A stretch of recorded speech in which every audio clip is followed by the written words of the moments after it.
কোরবানি ওয়াজিব হইছে ফ্যামিলির 4 জনের উপরে, কোরবানি দেয় একজনে। কয় দিছে তো হুজুর, আমরার ঘরে কোরবানি দিছে। না না, আপনার ঘরে গোশতের ব্যবস্থা হয়েছে, এইটা কোন মিয়া? আমরা বুঝি না মিয়া। সবাই মিলে যে আব্বার নামে দিছেন, সবাই টাকার থেকে অর্থ হইলে আপনার ঘরে কোরবানির দিন খাওয়ানোর কি ব্যবস্থা হয়েছে? গোশতের ব্যবস্থা হয়েছে, কোরবানি হয় নাই। কোরবানি তো যতজনের উপরে ওয়াজিব হয় ততজনকে দিতে হয়, ততজনকে দিতে হয়। আব্বার জন্য বাড়িতে টাকা পাঠাইছি 30,000, বাড়িতে কোরবানি হইতেছে। আপনি তো প্রতি বছরেই, আর বছরের অন্য মাসে তো তুমি মিয়া বাড়িতে টাকা পাঠাও, তো হেসুমি টাকা কি কোরবানি লেগে নিয়ে দিছ?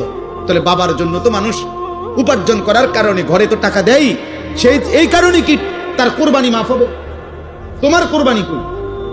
অসংখ্য মানুষ বিষয়টাকে ঝামেলা মনে করে, পেরেশানি মনে করে, ভালোভাবে বুঝতে চেষ্টা করে না। মনে করে এই সামাজিক একটা রসুম হিসাবে।